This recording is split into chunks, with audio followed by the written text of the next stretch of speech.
Bonsoir. Merci à Ariel, très honorée d'être avec vous ce soir. Nous ouvrons ce soir un cycle de 3 cours intitulé André Neher ou l'éclat de l'existence. L'éclat de l'existence, c'est un titre que j'ai choisi parce que dans l'éclat, nous avons à la fois cette notion de blessure, de souffrance, et en même temps ce rayonnement, cette lumière de l'éclat, ainsi que la réverbération et la transmission d'une pensée. Et je crois que ce mot retransmet justement un éclat et bien de la pensée d'André Neher. Un cycle de 3 cours qui va s'ouvrir ce soir sur prophète et prophétie. Alors, la vie d'André Neher peut se découper en 3 étapes. L'enfance à Strasbourg, l'enfance en Alsace, à Obernai, et puis pendant la guerre, au moment où il a passé la guerre cachée à Mahanaïm, et puis après toute la partie de l'Aliyah à Jérusalem, 3 moments clés, 3 moments forts de sa vie qui vont l'emmener sur les chemins de la pensée juive et qui vont se refléter dans ses œuvres.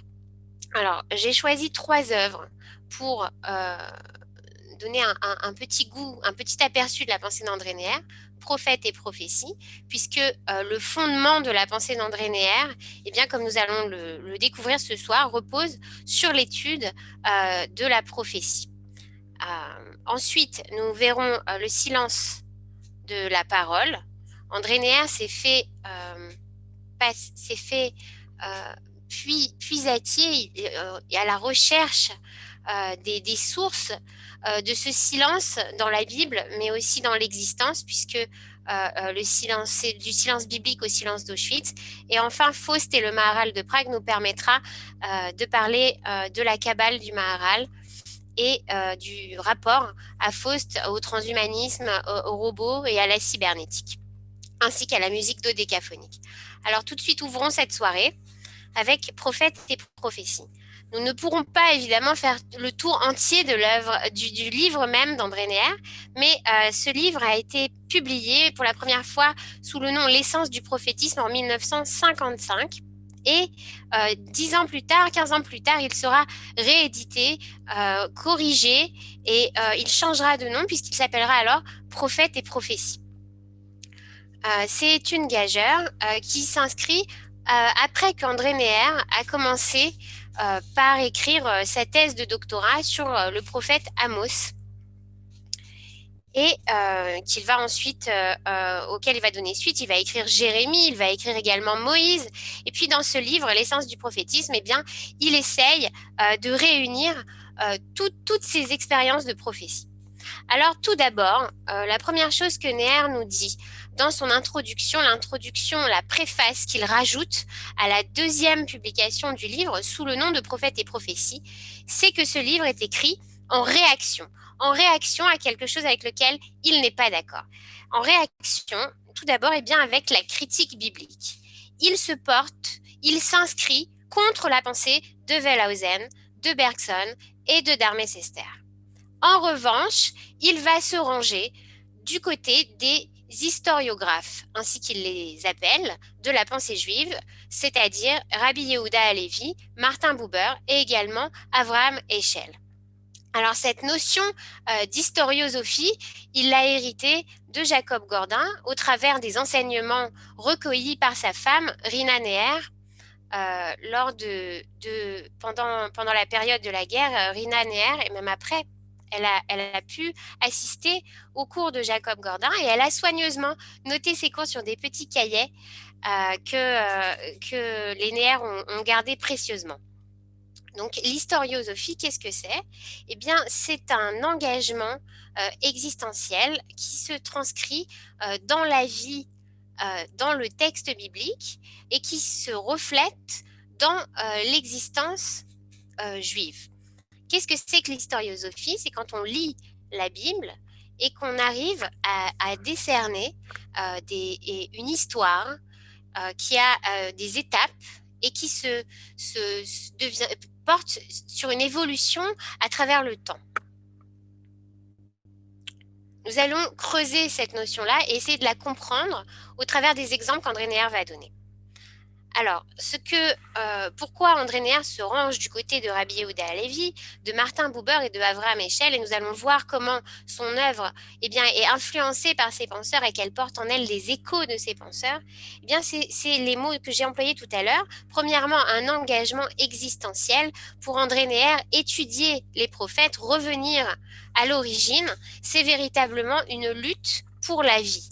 Au lendemain de la Shoah, il faut regagner un sens perdu dans la souffrance et dans la douleur, dans la trahison également, la trahison de la République, des idéaux français, de ce franco-judaïsme qui éclate sous le poids de cette Shoah qui vient à peine de se dévoiler dans toute son horreur. Et puis également, il y a les mots vocation métaphysique. C'est en effet ce que va chercher André Neher dans les prophéties, chez les prophètes. C'est la vocation de l'existence juive qui s'inscrit dans la vie et dans le dire du prophète. Pourquoi le prophète? Le prophète, la prophétie est le lieu d'une triple rencontre. Il écrit ainsi, il est au carrefour de la tradition et de la vie, de l'essence et de l'existence, de la cité des hommes et de la cité de Dieu. Et c'est l'endroit où se trouve aussi André Neher dans sa vie et dans sa pensée. Au carrefour de la tradition et de la vie, il se relève des cendres et de la douleur, et en se relevant, il faut reconstruire un judaïsme dont les cadres ont été tués pendant la guerre. Et il faut retrouver un sens. Et il faut renouveler ce sens tout en s'inscrivant dans la tradition, c'est-à-dire apporter un souffle de modernité, parler le langage actuel, tout en s'inscrivant dans une chaîne, dans une tradition, dans une continuité. Au carrefour de l'essence et de l'existence, la pensée biblique paraîtrait essentielle. Et pourtant, André Neher s'inscrit dans le courant existentiel de la pensée juive, c'est-à-dire au moment aussi où en France nous avons l'existentialisme, comme avec Jean-Paul Sartre, où on ne naît pas homme, on le devient. Et ce qu'écrit André Neher, c'est que malgré le fait qu'on est juif, on n'est pas juif, on le devient également à travers une existence. Et c'est pour cela qu'il s'inscrit à la charnière de l'essence et de l'existence. Et qu'il essaye de le montrer par le prisme de la prophétie.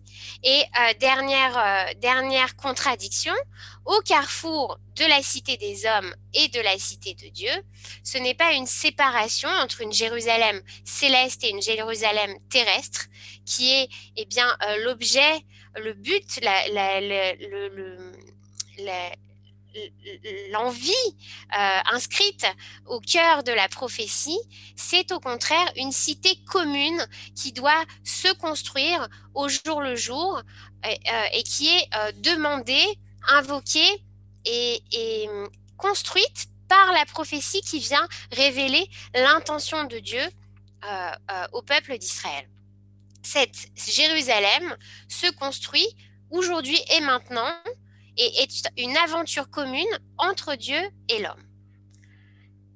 Il y a 3 autres thèmes qu'André Neher évoque dans sa préface et qui pourtant ne sont pas tout à fait abordés dans ce livre de prophètes et prophéties, mais sur lesquels il reviendra au fur et à mesure de son œuvre. Et ce sont tout d'abord la notion de psychodrame. Nous allons le voir lors de cette conférence, mais le psychodrame, c'est une notion qu'il emprunte à Jacob Lévi Moreno, une notion de psychologie, et il l'applique à la prophétie.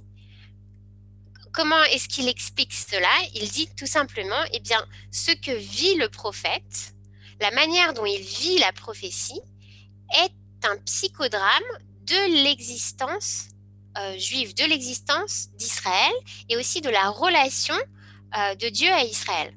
C'est comme un catalyseur. C'est comme en tout petit dans un écran, dans un film, en concentré, eh bien, dans la prophétie se joue déjà la relation, les drames et les aventures du peuple juif. On retrouvera cette idée beaucoup plus tard, eh bien, dans la pensée du Rav Kook, quand il écrit par exemple que tout ce qui va se passer dans les parachiotes du désert se retrouvera bien plus tard dans l'histoire du peuple juif à travers le temps, à travers les siècles, en concentré dans ces parachiotes, dans ces morceaux de l'aventure biblique.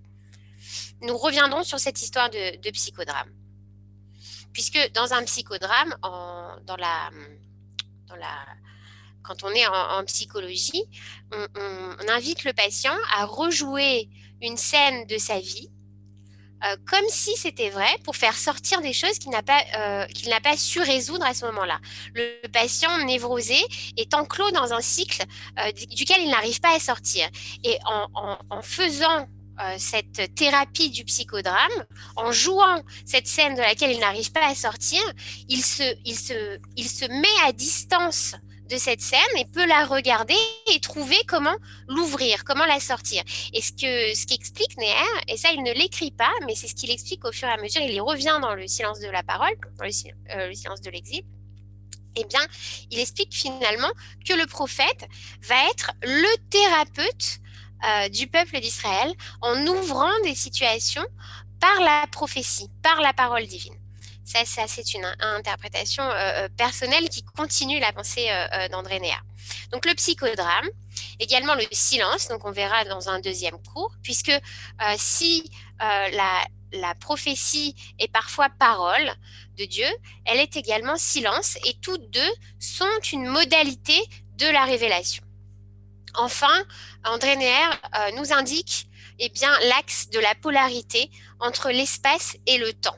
En effet, si dans ce livre, dans Prophètes et prophéties, André Neher insiste sur la relation au temps que nous allons découvrir ce soir et à l'histoire de la Brite, de l'Alliance, qui inscrit l'existence juive dans un temps, dans une évolution, elle inscrit également cette histoire, cette aventure et cette existence dans une polarité géocentrée, une polarité de l'espace qui emmène de l'Égypte en passant par le désert et qui doit aboutir à l'entrée dans la terre de Canaan, dans la terre promise.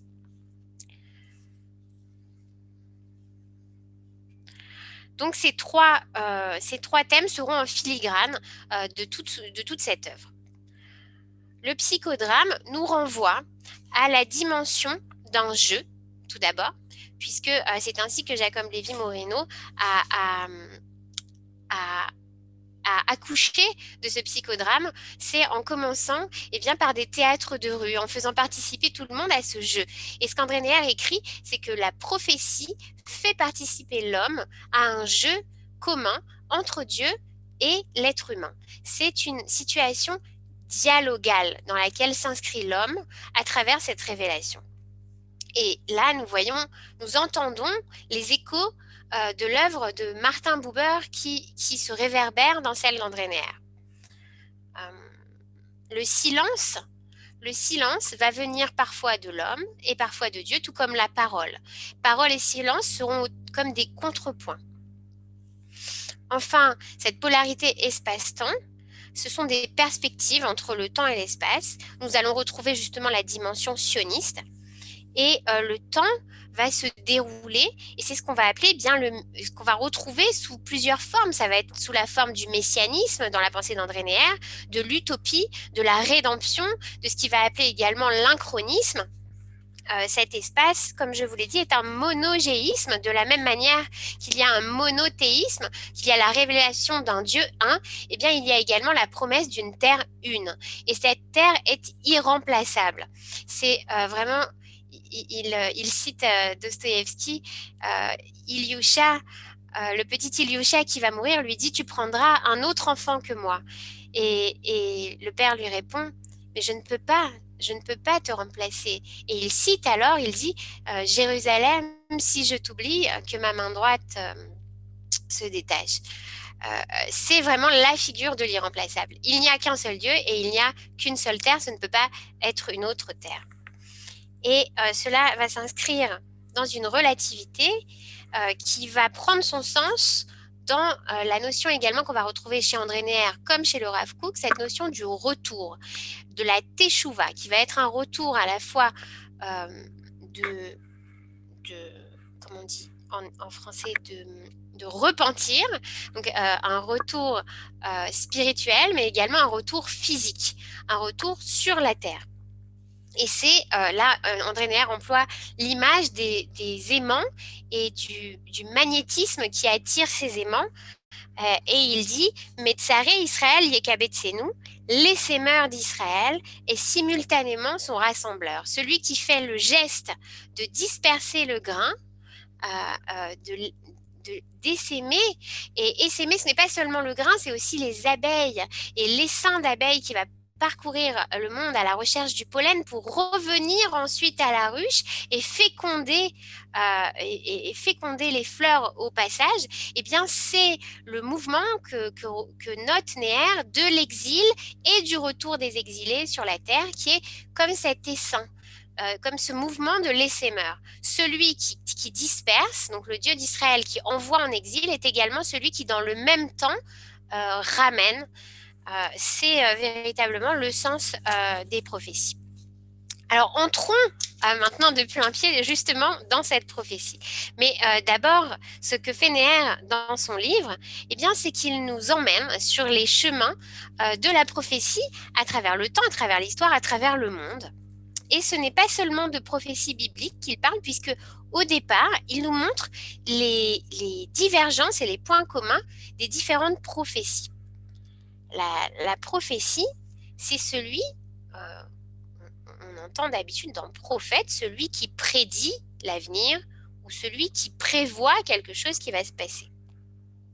Et pourtant, le sens hébraïque de la prophétie n'est pas celui-là.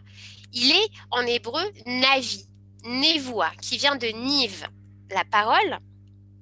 Et voici ce qu'il écrit dans son introduction. La prophétie, voici, vision et parole sont dans cette prophétie en quête de découverte. Mais ce qu'elle dévoile, ce n'est pas l'avenir, c'est l'absolu. La prophétie répond à la nostalgie d'une connaissance, mais non de la connaissance du lendemain, de celle de Dieu. La prophétie est étudiée dans ce livre comme une catégorie de la révélation. Parmi toutes les tentatives réelles ou illusoires, historiques ou mythiques de relier le divin et l'humain, l'expérience prophétique a sa place. Elle implique, à quelque titre que ce soit, une relation entre l'éternité et le temps, un dialogue entre l'homme et Dieu. Donc une vision et une parole, en effet, Névoa, le Navi, ce n'est pas celui qui prévoit l'avenir, c'est celui qui porte la parole, qui transmet la parole, qui s'inscrit dans une double action. Première action, l'action de recevoir la parole. Deuxième action, l'action de transmettre cette parole. Il est une charnière entre Dieu et l'homme et il est dans l'acte de communication et de réception. Cette révélation reste tout de même, et c'est ce qu'écrit André Neher, un mystère. Un mystère que la prophétie même ne dévoilera jamais dans son entier. Moïse, dont on parle en ce moment, Moïse lui-même, qui pourtant parlait en face à face comme d'homme à homme avec Dieu, n'a jamais vu, n'a jamais su, n'a jamais dévoilé l'essence divine, mais n'a perçu que ses arrières. Donc 3 temps de la prophétie, la réception, l'acceptation, l'interprétation et la transmission dans une histoire aux temps multiples. Le prophète est alors l'organe, l'instrument de Dieu, il est comme un contenant à travers lequel va passer l'infini qui va se transformer en fini, puisque c'est ce qui va arriver à l'intérieur du prophète. Et il nous parle des différentes formes qui peuvent s'apparenter à la prophétie. Alors, il y a la magie, il y a la mystique, et pourtant, bien qu'il y ait des points communs, ce n'est pas la prophétie biblique. Il y a, dit-il, quand on parle de prophétie, dans la pensée juive, deux tendances. Première tendance, une tendance ahistorique, qui va s'apesantir sur l'éthique, la psychologie et la morale, comme on va le retrouver chez Philon d'Alexandrie ou chez le Rambam, Maïmonide. Mais lui, André Neher, a décidé d'étudier la prophétie sous le prisme du phénomène historique et du développement de l'existence dans le temps et l'espace, ce dont j'ai commencé à vous parler tout à l'heure, ce qu'il appelle l'historiosophie. Autant de prophéties que d'hommes prophètes, quand on ouvre la Bible, on est frappé par cette multiplicité de voix qui s'élèvent du texte biblique. En effet, le prophète, bien qu'il est saisi par Dieu, garde sa personnalité, garde son caractère et cela va se retranscrire dans sa parole. Chaque prophétie a le caractère du prophète, bien qu'il révèle le message de Dieu. Et c'est aussi ce qui caractérise la prophétie biblique, contrairement aux autres prophéties, c'est que jamais le prophète ne va se perdre en Dieu ou dans le message divin ou ne va être submergé par la personnalité divine. Il garde toujours une marge de liberté dans la servitude qu'est la prophétie. Il retrace rapidement tous les prophètes bibliques pour vous les remettre un peu dans le contexte. Alors, ce que fait Neher et ce qu'il va faire tout le temps dans ses œuvres, et c'est ce qu'il inaugure, David Bannon parle d'une approche nouvelle et d'un regard neuf et d'un langage nouveau. Ce que fait André Neher, c'est qu'il utilise une approche qui est un commentaire midrashique, il va se servir du midrash, et en même temps, il va se servir également de la science, de l'histoire, et il va essayer de faire coïncider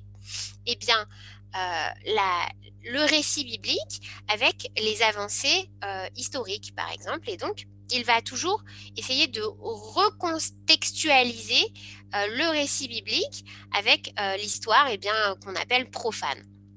Donc on est moins 20e siècle, moins 15e siècle, Abraham, Yitzhak, Jacob, Joseph, les patriarches ont eux-mêmes cet esprit de prophétie. Ensuite, Moïse, le plus grand des prophètes, au moins 15e siècle, avec au même moment Eldad et Médad qui eux aussi peuvent prophétiser dans le camp, et Bilam qui est un prophète des nations mais qui est également cité dans la Bible. On a ensuite toute la partie des juges qui sont également investis du pouvoir de prophétie, les rois eux-mêmes qui vont parfois être habités par cet esprit, par ce rouar, comme on va le voir par la suite.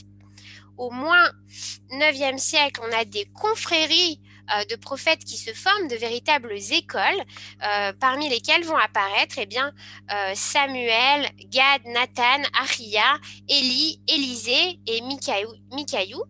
On a ensuite ce qu'on va appeler les prophètes scriptutaires, ceux dont nous avons les écrits, ceux qui sont dans ce qu'on appelle le nar du Tanakh, les livres prophétiques qui sont dans la Bible, avec Amos.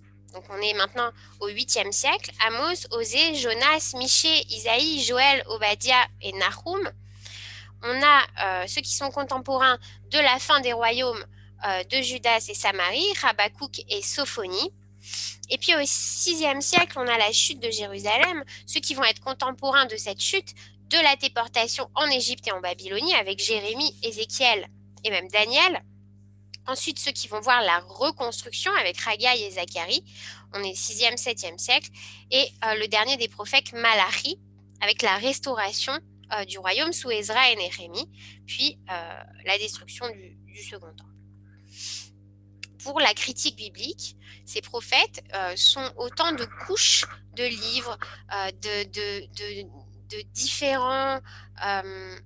celui qui va écrire, suivant le style et suivant le caractère qui est écrit, ça va être à chaque fois quelqu'un de différent, comme un espèce de patchwork. Mais André Neher, lui, a décidé d'étudier l'objet biblique de l'intérieur. Et c'est contre la critique biblique comme elle est décrite par Spinoza déjà, qui est l'inventeur de cette critique biblique et qui dit qu'il faut au contraire se saisir de l'objet, le regarder de l'extérieur pour avoir cette neutralité. Au contraire, André Neher nous explique qu'il faut être dans la subjectivité, à l'intérieur de la Bible pour pouvoir parler de la Bible. Et ce ne sont pas des grands hommes dont parle... les prophètes ne sont pas des grands hommes, écrit André Neher, ce sont avant tout des hommes obéissants. Ce sont des serviteurs de Dieu et c'est ce qui va les caractériser depuis Abraham jusqu'à Malachi. Les serviteurs et les témoins de l'absolu qui vont faire le passage dramatique de la tradition à l'existence. Et c'est ce cheminement qu'André Neher va suivre parce qu'il cherche des réponses. Parce que cet empoignement avec le divin, c'est la question qu'André Neher se pose. La Shoah, pour lui, est un empoignement divin. Il est un empoignement divin dans la blessure. Les prophéties parlent de cet empoignement, que ce soit dans la blessure ou dans la bénédiction. Et André Neher va lutter avec la Bible pour en faire sortir le sens parce que c'est vital. Pour pouvoir vivre encore son existence juive pleine, il doit essayer de faire entrer la Shoah à l'intérieur de la Bible. C'est ce qu'essaye de faire aussi Elie Wiesel. Et Elie Wiesel a un constat d'échec. Il dit, je ne peux pas faire entrer la Shoah dans la Bible. Elle n'y est pas, elle n'est pas écrite là-bas. Et pourtant, Neher, lui, eh bien, va la trouver. Il va la trouver, par exemple, dans l'aventure de l'Égypte, dans l'univers carcéral de Pharaon, etc., etc. Bien qu'il va retrouver cette expérience sous différentes formes, je vous le dis maintenant, on le verra dans son traitement du silence, mais André Neher pose des questions, mais il ne trouvera pas toutes les réponses. Il ne trouvera pas de réponse. Et c'est cette question ouverte, cet inachèvement qui sera peut-être la réponse d'André Neher. Alors, revenons à nos prophètes. Nos prophètes. Donc d'abord, les prophéties non bibliques. C'est intéressant de les mesurer aux prophéties bibliques. Pourquoi? Parce qu'on y trouve peut-être le socle commun. D'abord, au niveau géographique. La prophétie a cela de particulier qu'elle s'inscrit dans un espace donné qui va passer par l'Égypte, la Mésopotamie, la Phénicie, l'Iran et la Grèce, mais qui est donc ce qu'on appelle en histoire le berceau de l'humanité. Cet endroit où quelque chose se passe. Il y a ensuite plusieurs types que André Neher va distinguer. Plusieurs types de prophètes, et cela va du type magique au type social, du type mystique au type eschatologique.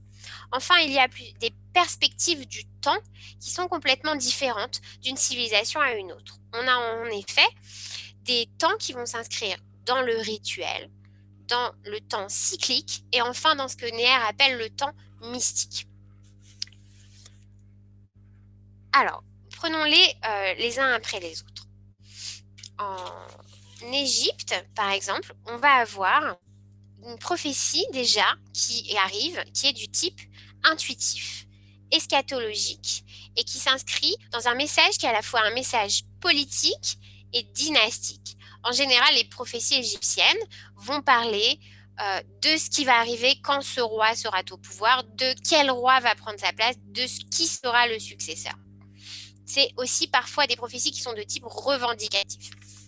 En Mésopotamie, qui va voir différents royaumes se succéder, Sumer, Babylone, la Syrie, la Chaldée, eh bien nous trouvons là-bas quelque chose qui va être plutôt du type de la magie, du devin et de l'exorciste, sous des noms différents comme Ashipou, Barou, Shailou, Mahou, de type extatique, le temple d'Ishtar et les hommes prophètes. C'est déjà une mantique de l'incantation et de la mystique, avec des présages, des voyants, des oracles, notamment la prophétie de Marie dont parle André Neher. Et puis, le souverain, il y a là-bas quelque chose qui va s'apparenter à ce que Neher va retrouver dans certaines prophéties bibliques, en tout cas les premières, du Dieu souverain qui va envoyer bénédiction ou malédiction suivant le degré d'obéissance du peuple. En Asie mineure, il y a plutôt ce qu'on va retrouver sous la forme d'extase et d'enthousiasme. En Phrygie, avec les cultes de Cybèle et d'Atis en Phénicie, on va voir là-bas s'inscrire dans la musique, la danse, les mutilations corporelles, les dénudations et les excès en tout genre, les transes. On arrivera ainsi au culte du Baal et de l'Astarté qu'on va retrouver ensuite en terre de Canaan, avec lesquels, dans tout le livre de Josué, par exemple, on voit la lutte entre les Hébreux et la religion du Baal, avec les autels qui vont être détruits. Donc en Canaan et en Égypte, ainsi que sous les Hittites, nous avons le dieu Amon et le dieu Kémor qui sont desquels vont se retrouver les cultes, et les prophètes là-bas vont vivre la possession, de véritables possessions sous les formes des noms qu'on entend: Noked, Ariel, Ishel, Rosé, Oded. On entend des noms qui sont des échos de l'hébreu qu'on va retrouver dans les prophéties. On va retrouver le Rosé, c'est celui qui a des visions. Ishel, c'est l'homme de Dieu. En Iran, avec le culte de Mazda, de Mitra et de Zoroastre, nous avons là-bas le type de l'orgie et du mystérisme, les extases, les visions, la réforme. Et à nouveau, cet écho de ce qu'on va retrouver dans la prophétie biblique, par exemple, le porte-parole, celui qui va être en contact avec l'esprit, le Sempta Manu. Et chez Zoroastre, on va avoir déjà les premières traces de l'apocalypse mystique, avec cet affrontement entre le bien et le mal, d'un univers créé qui est et qui sera, et avec déjà quelque chose qui se dessine de l'ordre du Messie et du salut. En Grèce, la prophétie en tant que telle, c'est-à-dire qu'on va retrouver sous la forme non pas de prophétesse, mais de mantis, c'est celui qui est possédé. Et André Neher écrit: la prophétie biblique va plutôt s'apparenter à la philosophie grecque qu'à la prophétie grecque en tant que telle, puisque elle est là-bas, le prophète là-bas a une fonction d'interprète, de prédicateur, et il est aussi inspiré. On a déjà cette notion-là qui entre en scène à ce moment-là. Le prophète en Grèce, c'est celui qui est aussi bien visionnaire que orateur. Et on va retrouver cela dans la prophétie biblique, celui qui a des visions et celui qui parle. Mais la Septante va choisir, pour parler du prophète, le terme de prophète, alors que la mantis sera du côté du kosem, du magicien. En Grèce, nous avons des personnages comme Tirésias, Cassandre, qui vont déjà parler de destin, d'évocation, de tragédie, de souffrance, de croyance et de fardeau, autant d'échos qu'on retrouvera également dans la prophétie biblique. Et puis la prédiction est aussi inspiration, elle va également être poésie et communication, illumination et saisissement. Enfin, les chrésmologues qu'on trouve chez les Grecs, c'est ceux qui transmettent la prophétie au peuple.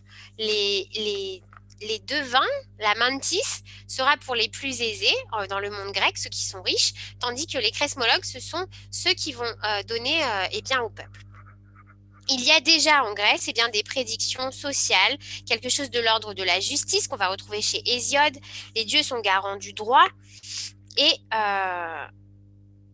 l'homme a une culture qui est une violation de ce droit et qui est nocive. Il y a déjà ce principe d'une existence sociale, juste et équitable. Donc là, je vous parle des points communs. Évidemment, Neher relève tous les points qui sont divergents. Nous allons les voir après. Il y a le type magique qu'on va retrouver en Mésopotamie, avec cette histoire de fatalité, d'angoisse, de peur qui habite le monde mésopotamien et l'indifférence des dieux de Mésopotamie pour les hommes. Donc le prophète là-bas a un rôle de consultant. C'est une bureaucratie, c'est une véritable institution qui se met en place. Pour chaque chose, il faut consulter les dieux. En Égypte, c'est l'incarnation du pharaon, du dieu en pharaon. Pharaon est Dieu. Et il en va donc de la survie cosmique de l'univers, de l'existence de Pharaon. Et l'angoisse se situe dans la mort qui va se surpasser par le rite qui va faire la continuité d'un pharaon à un autre, par des passages d'un règne à un autre règne. Le type social que Néher relève, du prophète social, c'est celui qui va au contraire relayer les plaintes humaines, comme on va les trouver dans le code d'Hammurabi, qui est transmis selon la légende par le dieu Shamash au roi Hammurabi, et qui déjà a enclos en lui une réforme de l'ordre de la sociale. Pourtant, ce qu'écrit André Néher, c'est que tous ces types s'apparentent plutôt à la sagesse humaine que à la loi qui vient du transcendant, à la loi comme la loi biblique, la loi de la révélation du Sinaï, qui va être complètement transcendante, et de par le fait qu'elle vient de l'extérieur totalement, sera justement une forme de liberté. Le type mystique, c'est celui des exaltés, des inspirés, où on y voit déjà un salut métaphysique dans une révélation qui est comme quelque chose d'éblouissant. Il y a là-bas une autodiscipline, une ascèse, un mystère. Et ce sont les prophètes cananéens, mais aussi préfigurés déjà toute la mystique chrétienne.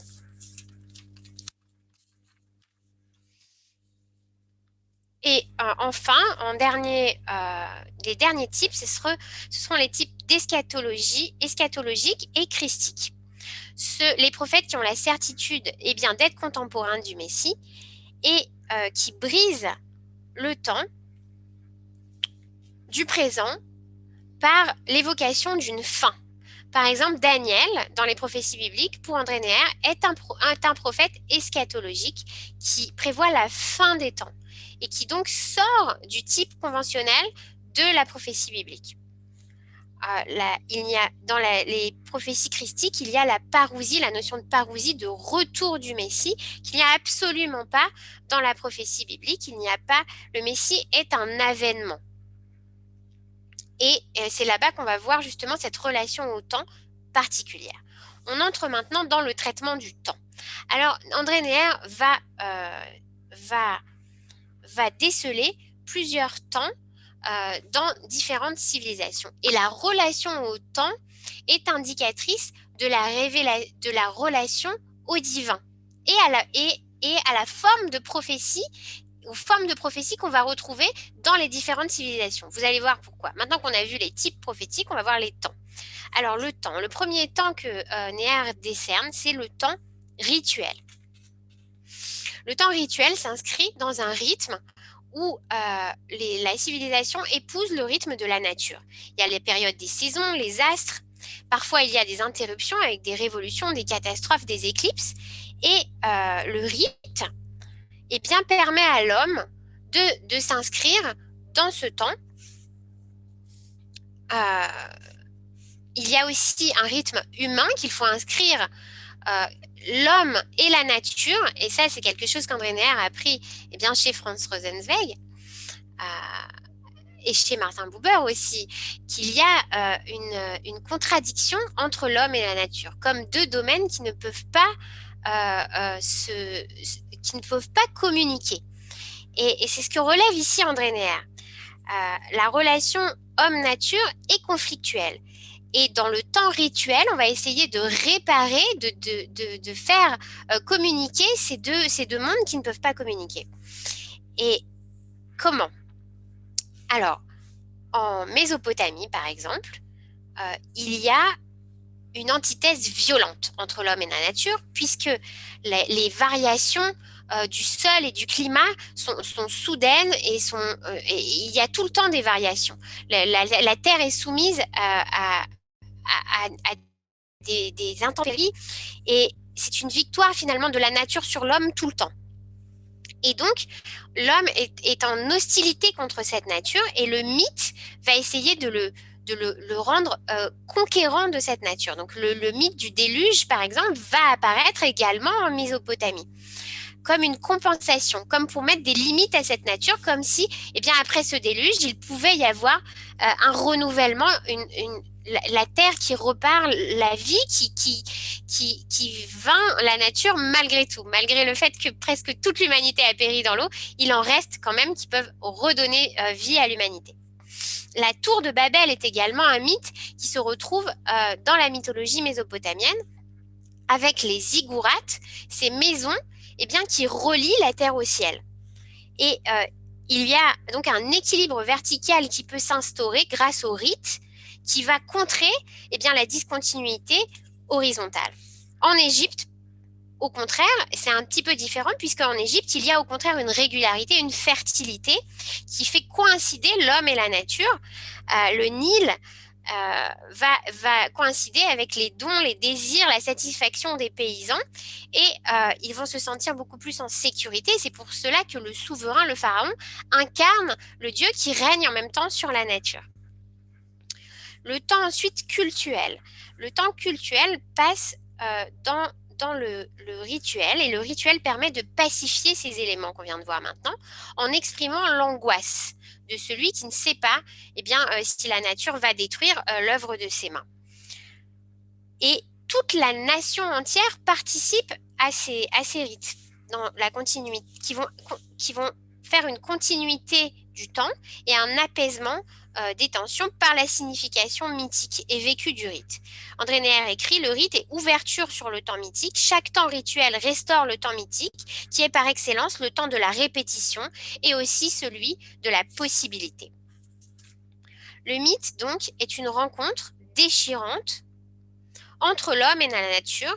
Le rite est une libération des angoisses originelles.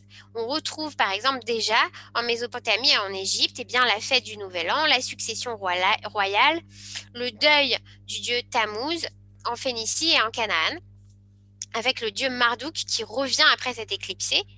Et le roi doit expier au travers d'une réinstauration la nature qui redémarre. C'est la fin d'une saison, c'est la fin d'un règne, et en même temps, il est humilié par le peuple, et ensuite, il remonte sur le trône. C'est aussi, par exemple, en Égypte, la mort d'Osiris, qui va ensuite laisser Horus accéder au trône. Et puis, au niveau de la vie agraire, c'est la religion du Baal. Le Baal et Astarté, Baal, c'est celui qui est maître des champs et de la terre. Et quand il s'unit à Astarté, la terre, le champ est fécondé. C'est cette religion que vont trouver les Hébreux en terre de Canaan et contre lesquels ils vont se battre et lutter. Enfin, le temps cyclique, c'est celui qui va se retrouver en Orient, en Grèce, dans la philosophie et dans l'astrologie. C'est cette dimension du temps qui est une dimension négative. Le temps est immobile, c'est un éternel recommencement, un éternel retour. Et à cela, André Neher va opposer le temps biblique qui, lui, va être irréversible. Le temps des hommes, le temps de l'histoire, le temps auquel Dieu participe, qui s'inscrit dans une histoire, est un temps mobile, un temps qui engendre, un temps qui est fécondateur. Et effectivement, on retrouve cette idée chez Bergson, mais Neher est toujours en train de se défendre en disant non, moi je trouve mes sources chez Yehuda Halevi, chez le Maharal de Prague et non pas chez Bergson. Eliane Amado Lévy-Valency pourtant montrera les comparaisons, les points de convergence qu'il y a entre la pensée d'André Neher et la pensée de Bergson, justement sur cette notion du temps comme générateur et fécondateur. Donc on va retrouver chez les hindous, il y a également ce temps cyclique sous forme de douleur, de souffrance inéluctable, de reproduction du passé. Et pour sortir de ce temps, de ces souffrances, il faut tout simplement soit atteindre l'indifférence totale, l'apathie, la stérilité, l'arrêt de tous les besoins et les passions, soit au contraire, sortir du temps. Et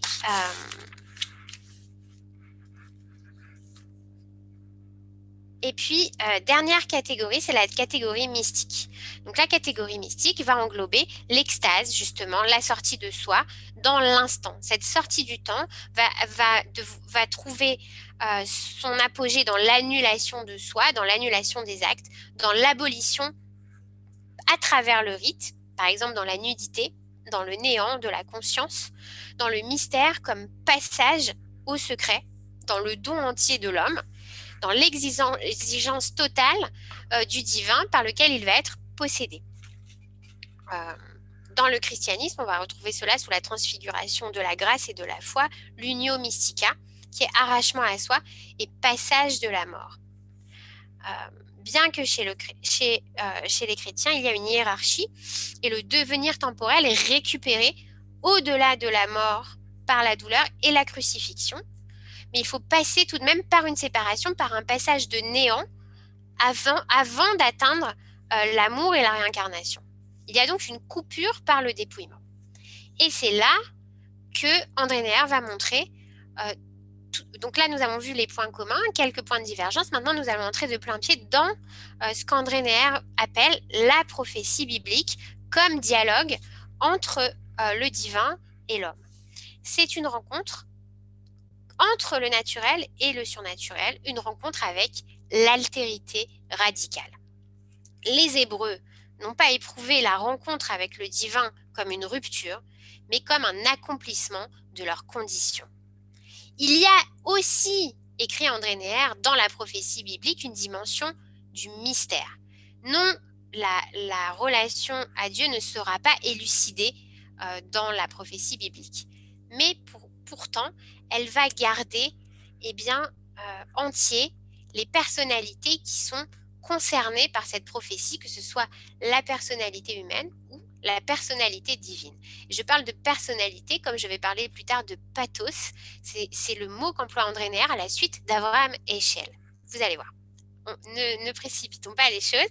Parlons tout d'abord des deux catégories de la prophétie biblique qu'entrevoit André Neher. Tout d'abord, le rouar. Le rouar, qui est traduit en latin par le pneuma, c'est ce qu'on appelle en français l'esprit. Mais qu'on appelle, si on veut traduire en hébreu, rouar, c'est le souffle, c'est même le vent. C'est l'inspiration.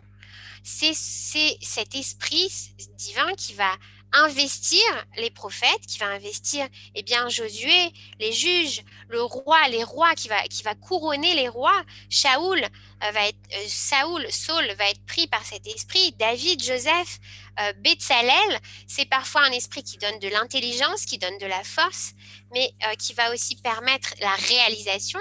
Betsalel dans le désert, il va avoir, grâce à l'esprit, l'inspiration de l'art avec lequel il va enluminer, décorer le Mishkan, la tente d'assignation dans le désert.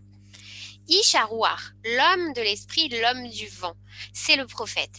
C'est celui qui est dans la grâce permanente. Et là, nous allons voir toutes les catégories que Neher relève dans la prophétie biblique, qui sont tous les petits points communs qu'on a trouvés dans toutes les prophéties avec lesquelles on a mesuré la prophétie biblique jusqu'à présent. Donc la grâce permanente, mais aussi l'instant éblouissant.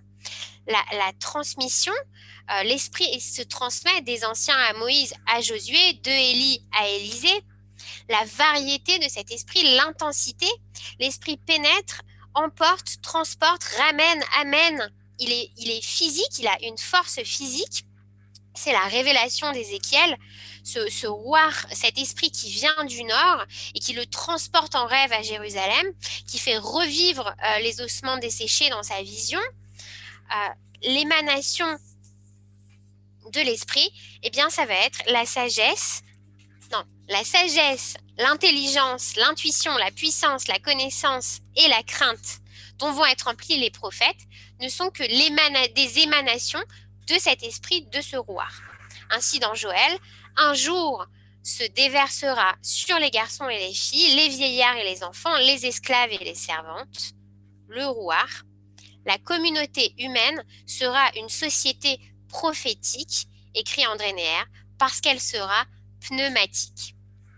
Cette théorie On arrive ainsi au fur et à mesure à la théorie du Ruach HaKodesh, l'Esprit Saint, une pensée qu'on va retrouver autant dans le judaïsme que dans le christianisme, à ceci près que les traitements vont être différents.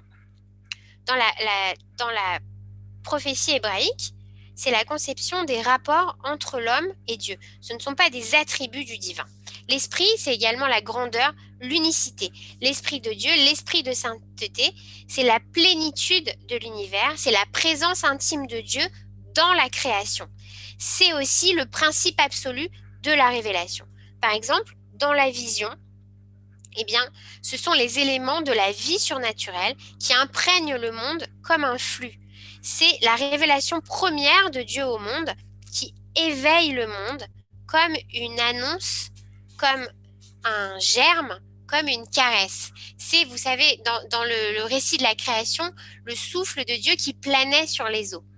C'est le face-à-face de Dieu avec la dimension matérielle du monde. C'est dans la vision d'Ézéchiel, cet esprit qui est partout, qui vient des quatre coins du monde et qui emplit le cosmos comme un fluide vital, comme une source de vie.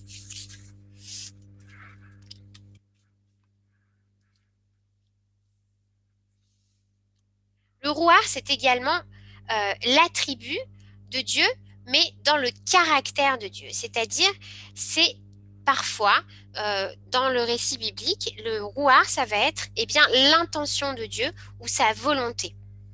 C'est entre Dieu et l'homme, il y a aussi une perspective anthropomorphique, puisqu'on va retrouver aussi bien le Ruach de Dieu que le Ruach de l'homme, l'esprit de l'homme. Qu'en est-il par là? Le Ruach de l'homme, dans le texte biblique, ça va être le siège de ses passions, le siège des émanations psychiques et des contradictions.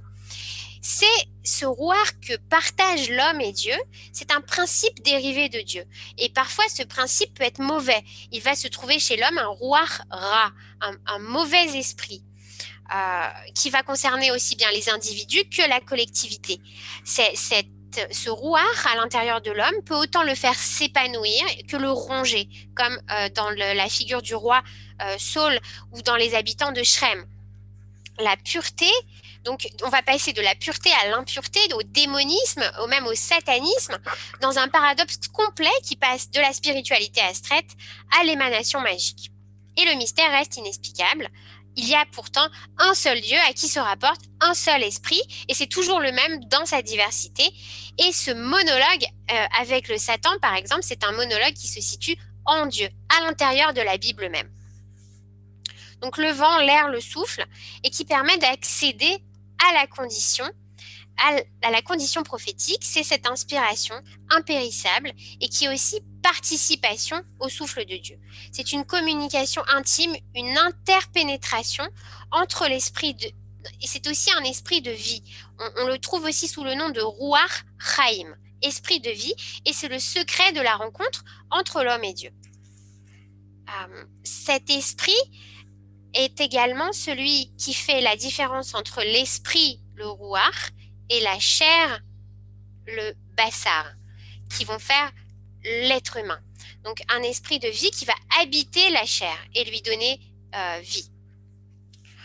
Tous les hommes ont cet esprit en eux, pas seulement le prophète, c'est expliqué André Neher, et ils sont tous en participation avec Dieu dans une structure dialogale à travers cet esprit. Mais alors, qu'est-ce qu'a la prophétie de singulier? Qu'est-ce qu'a l'homme prophète dans la Bible de singulier par rapport aux autres hommes?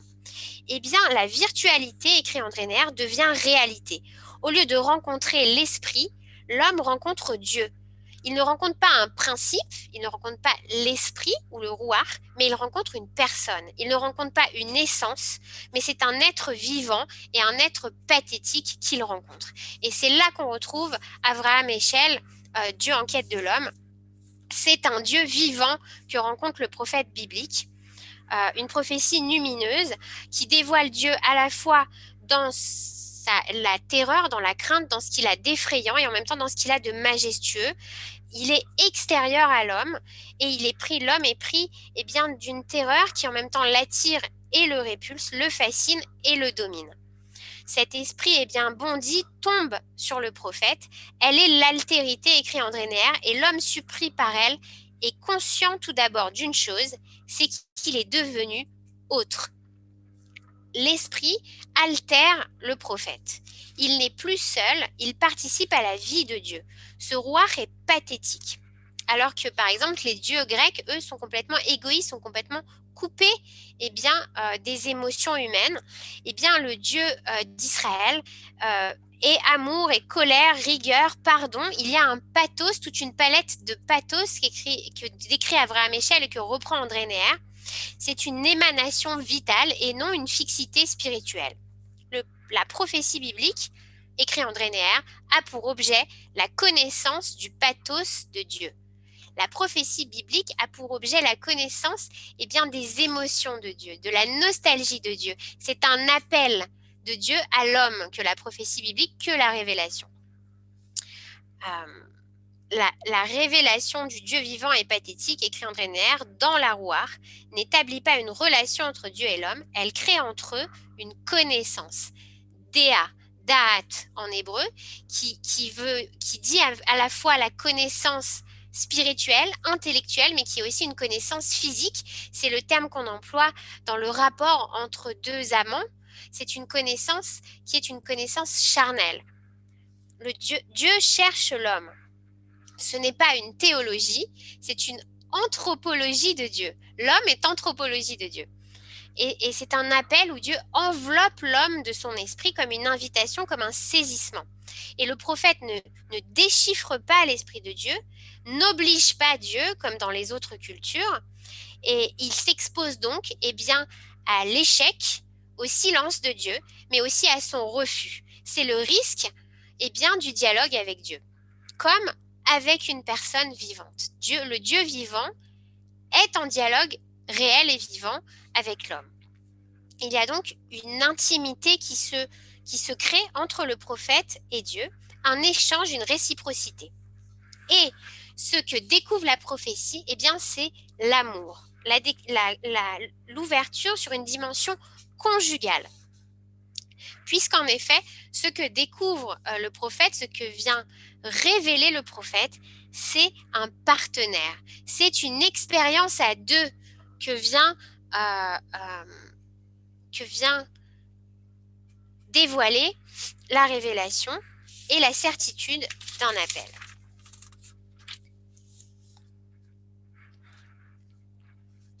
Si la rouar est mouvement de Dieu vers l'homme, le davar est aboutissement de ce mouvement.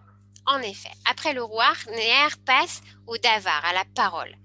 Et le davar, parole, c'est le logos, ce qu'on traduit par logos. C'est autre chose en hébreu, bien d'autres choses. Alors, d'abord, les historiens ont proposé plusieurs hypothèses. Est-ce que le davar serait un degré de révélation plus pur que le rouar? Non, dit André Neher, puisque le davar, comme le rouar, est décrit par le prophète comme une séduction, comme un viol, comme une possession irrationnelle, irruptive.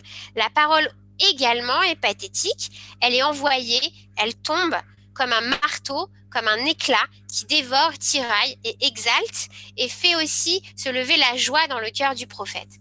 Donc la parole et le soufre, l'esprit, sont deux modalités différentes de la révélation que décrit André Neher. Ce sont deux formes de la révélation. Et il y a par exemple des moments de logophagie dans les prophéties. Les prophètes mangent les mots, mangent la parole. Et c'est l'équivoque d'un esprit qui est cristallisé dans ce davar.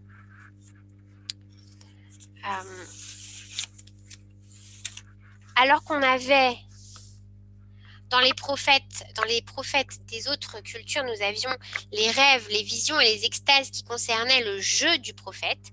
Nous avons ici avec ce davar, le il de celui qui parle et celui qui reçoit cette parole.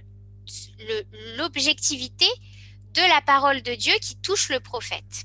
Il faut en effet être deux pour recevoir cette parole et la communiquer.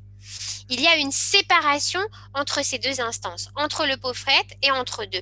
Il n'y a jamais d'union, de fusion entre les deux.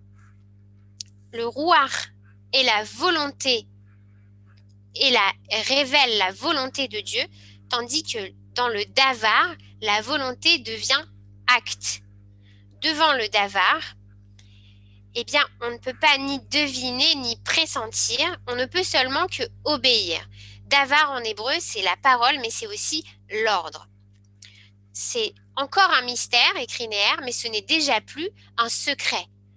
Alors que dans le rouar, c'était encore de l'ordre du secret, du sod, comme on dit en hébreu, le davar, c'est une mise en mots de la volonté divine, et donc il y a un appel qui est aussi un ordre, un impératif.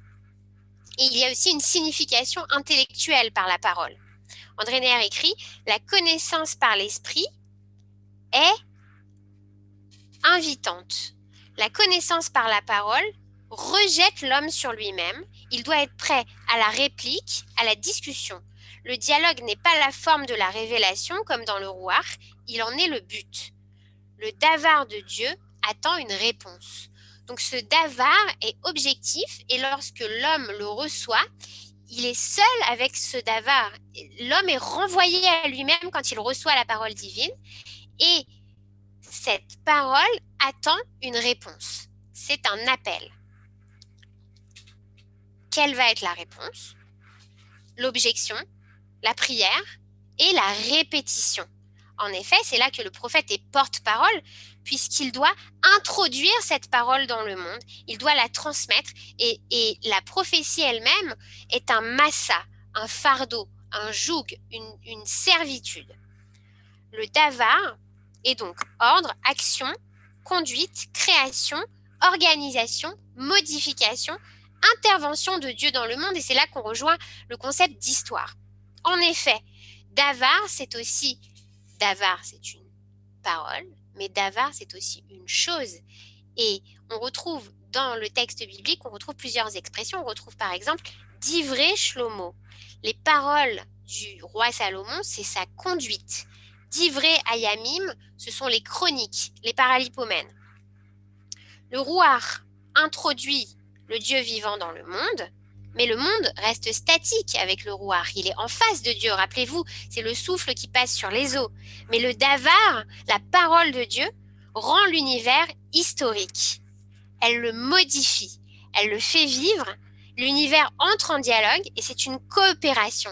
Et c'est là qu'arrive l'alliance, puisqu'on n'est plus dans on n'est plus dans l'introduction, dans la révélation, on est déjà dans la coopération. Neher dit, il y a l'impératif dans l'alliance, mais il y a aussi le participe. Et c'est ce que Neher appelle le dialogue dans le temps, la brite. Notre dernière partie. Alors, la brite. Eh bien, c'est toute l'originalité de la contribution hébraïque. C'est un bouleversement, un éveil du monde qui n'est ni religion, ni vénération, ni culte, mais qui est, tout d'abord, eh bien, la révélation de l'amour. La vocation de l'homme est d'aimer Dieu. On savait déjà, à travers les autres cultures et les autres prophéties, que Dieu pouvait aimer l'homme. Mais le judaïsme, la révélation du Sinaï, apporte la nostalgie d'un Dieu qui appelle l'homme et qui lui demande de l'aimer. La brite, ensuite, est un partage des responsabilités. Ce n'est pas une protection, ni même seulement une élection, mais une œuvre commune. Il n'y a pas ici de technique dans le rapport à Dieu, de confirmation ou de dévotion, mais plutôt une action en commun. La place de l'homme dans le temps d'un Dieu qui appelle. Voilà ce qu'est la brite. Et la loi est la clarification de l'intention divine, de sa volonté. La première alliance qui est notifiée dans la Bible, eh bien, c'est celle de Dieu avec Noé. C'est l'alliance noachide. Ensuite, avec Abraham, il y a encore 2 autres alliances qui sont des exigences, d'abord de croire, de foi, mais aussi de circoncision dans la chair. Ensuite, l'alliance, la révélation du Sinaï, après la sortie d'Égypte, eh bien, est une organisation sociale, l'édification d'un royaume de prêtres et la formation d'une nation sainte. Et le décalogue, les 10 commandements, sont le fondement de cette association. La Brite est donc un projet avec une intention. Impératif et participe. Transforme l'existence en histoire. L'impératif, c'est l'intention de Dieu qui est dévoilée par la loi. Le participe, c'est la réalisation de cette loi dans le lointain. L'inscription dans l'histoire d'un projet. Et c'est l'existence juive. Cet éclairage, cette direction que prend cette aventure à 2 donne un sens à l'existence et combat la peur, l'obscurité et le tâtonnement des différents temps cycliques, naturels, culturels, rituels, etc. La Torah n'est pas la norme, elle est la voie, elle est le cheminement, elle est l'indication qui révèle la volonté du Créateur. L'Alliance, en effet, relie la création, la révélation et la rédemption. C'est le schéma de l'étoile de la rédemption de Franz Rosenzweig qui relie l'homme, Dieu et le monde par des relations. La création va relier Dieu au monde. La révélation relie Dieu à l'homme. Et la rédemption, c'est l'acte de l'homme sur le monde qui relie justement l'homme au monde. Chose que n'arrivait pas à faire le rite tout à l'heure. Vous vous rappelez, on avait un problème entre 2 domaines, le domaine de l'homme et le domaine de la nature, que le rite essayait désespérément de combler ce fossé entre 2 mondes de nature différentes.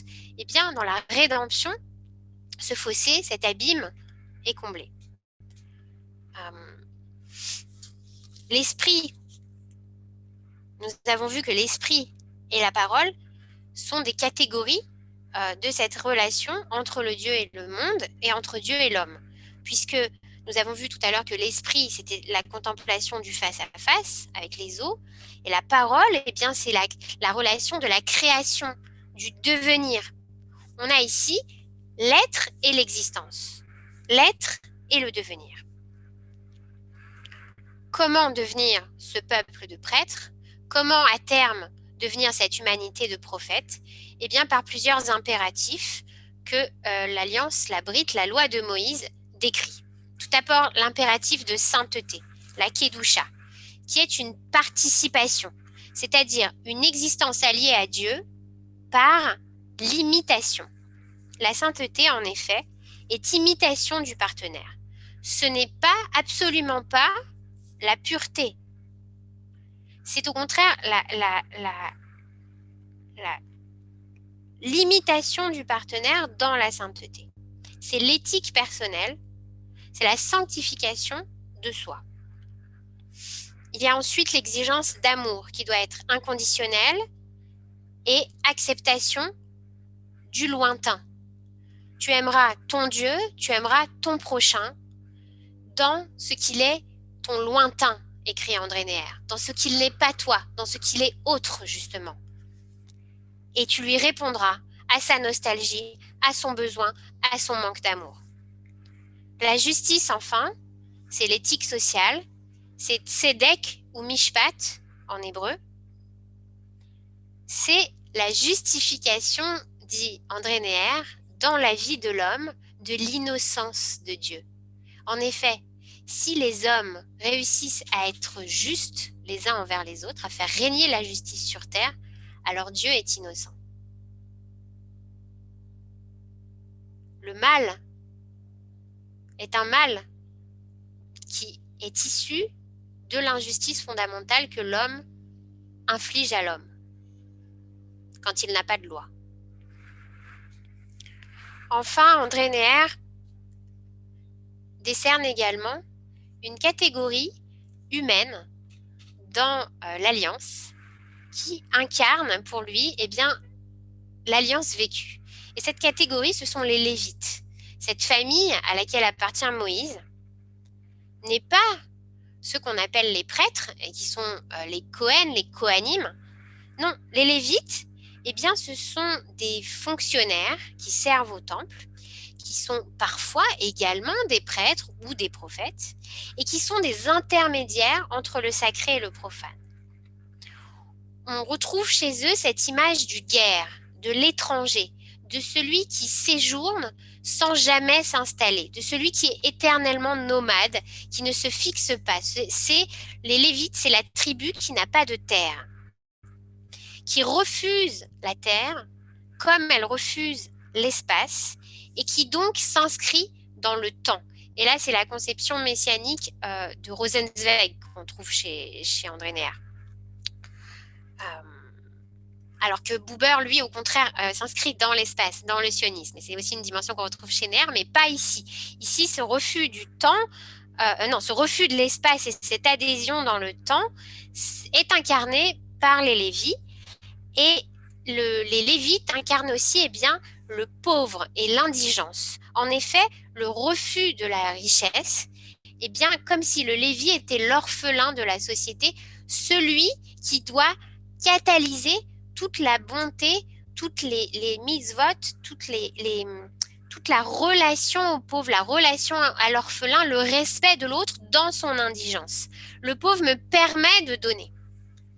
Et c'est l'enseignement moral et éthique qui est incarné par la figure du Lévite.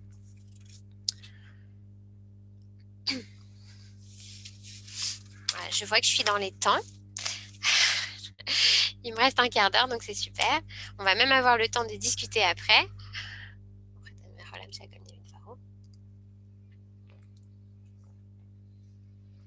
Et donc, nous finirons.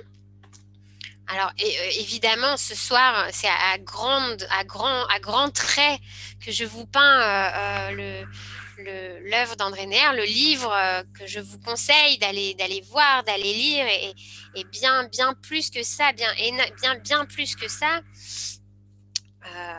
Mais vous avez ici quelques axes auxquels vous référez pour entrer dans cette œuvre. Donc, la dernière partie, c'est la prophétie vécue dans l'histoire.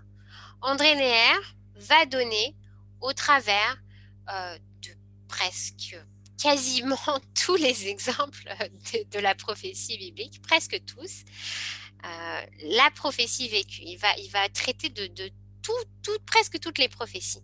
Il va parler d'Abraham et de Moïse, qui sont différents. Oui, pourquoi est-ce qu'il fait ça? D'abord, pour nous expliquer, comme on l'a dit tout à l'heure, que chaque prophétie est différente. Comme chaque homme est différent. Et la parole de Dieu va résonner en chaque homme et va ressortir de chaque homme avec la voix de l'homme en question. Donc, autant de prophéties qu'il y a de prophètes. Pourtant, la parole de Dieu est une. Une, pas une. Donc alors, la différence entre Abraham et Moïse. Abraham est un prophète livré. C'est lui qui va faire connaissance avec la transcendance de Dieu et qui va introduire la foi, la dimension de la Emouna, tandis que Moïse est un prophète abrité. C'est lui qui va faire connaissance avec la dimension immanente de Dieu, avec la crainte et l'effroi qui vont s'introduire dans le monde à ce moment-là, avec la sortie d'Égypte et les 10 plaies, le renversement de Pharaon, justement, qui incarnait le Dieu, comme on l'a vu, etc. Ensuite, il y a les premiers prophètes. Alors, André Neher va parler de Déborah, de Gidon, de Iftar. Ensuite, il parle des prophètes scriptutaires, Amos, Osée, Isaïe, Jérémie, Ézéchiel. Amos, auquel il a consacré sa thèse de doctorat. Jérémie, auquel il a écrit un livre qui s'appelle justement Jérémie. Et puis, l'existence prophétique. Alors, je vous passe les détails. Vous irez voir vous-même dans le livre d'André Neher, si vous voulez en savoir plus sur tel ou tel prophète. Nous allons nous concentrer seulement sur quelques axes qui scandent l'existence prophétique. Alors ces axes-là sont tout d'abord le scandale de l'existence prophétique. Pourquoi? Parce que le prophète est toujours en porte-à-faux avec le monde dans lequel il doit communiquer la parole de Dieu, la royauté par exemple. Il vient décréter que Dieu seul est roi et donc il devient instantanément l'ennemi juré du roi qui est sur le trône à ce moment-là. Le peuple d'Israël est alors enfant ou épouse. Le scandale par rapport aussi au sacerdoce, au prêtre, ce n'est pas qu'il est contre le sacerdoce, qu'il s'inscrit contre le sacerdoce, mais il va le dénoncer, ceux qui font semblant, ceux qui introduisent d'autres divinités dans le temple, ceux qui sont hypocrites, ceux qui sous couvert justement de rituels et de cultes,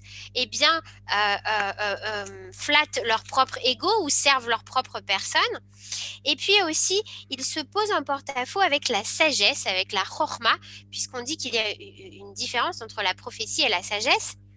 La sagesse pour André Neher, c'est le conseil du sage, le etza, alors que la prophétie est de l'ordre du sod, du secret. Et c'est ce qu'il va trouver justement incarné dans les livres de Job et de Qoéleth, auxquels il va également consacrer des écrits. Ce qui finalement résume le scandale de l'existence prophétique, c'est le pas de paix du prophète Jérémie, la révolte et le non-conformisme. Ensuite, il y a la servitude dont nous avons parlé tout à l'heure, l'altération du prophète qui est appelé, et l'appel de l'absolu est intransigeance. C'est une révélation et une blessure, une élection et une mise à part, une déchirure qui va emmener parfois le prophète à aller contre sa propre nature. Ainsi, Isaïe, irréprochable, va marcher nu dans les rues de Jérusalem. Osée va devoir se marier avec une prostituée. Ézéchiel va manger une galette souillée. Abraham lui-même va devoir sacrifier son propre fils. Enfin, c'est l'ordre qu'il reçoit. C'est comme s'il fallait se faire violence dans son humanité, dans ce qui représente la personnalité même du prophète. Il y a donc comme une méta-éthique, un ordre méta-humain qui vient s'imposer et qui est l'altérité radicale, l'altérité pure que révèle la prophétie. Et c'est donc parfois, ce qu'écrit André Neher, c'est une marche dans la nuit. Le prophète ne comprend pas pourquoi Dieu lui demande autant de souffrances, autant d'épreuves. Et il lui faut alors faire, comme écrit Kierkegaard, un saut dans la foi pour entrer dans ce contre-ordre. Et heureusement, il y a ce troisième mouvement que Neher découvre dans l'existence prophétique, c'est celui du retournement biblique, de la signification. En effet, qu'est-ce que c'est que cette signification? La vision dévoile l'essence des choses. La vision est signifiée dans la prophétie. Le prophète va parfois, même si c'est seulement un court instant de sa vie torturée, marcher dans la lumière. Comment?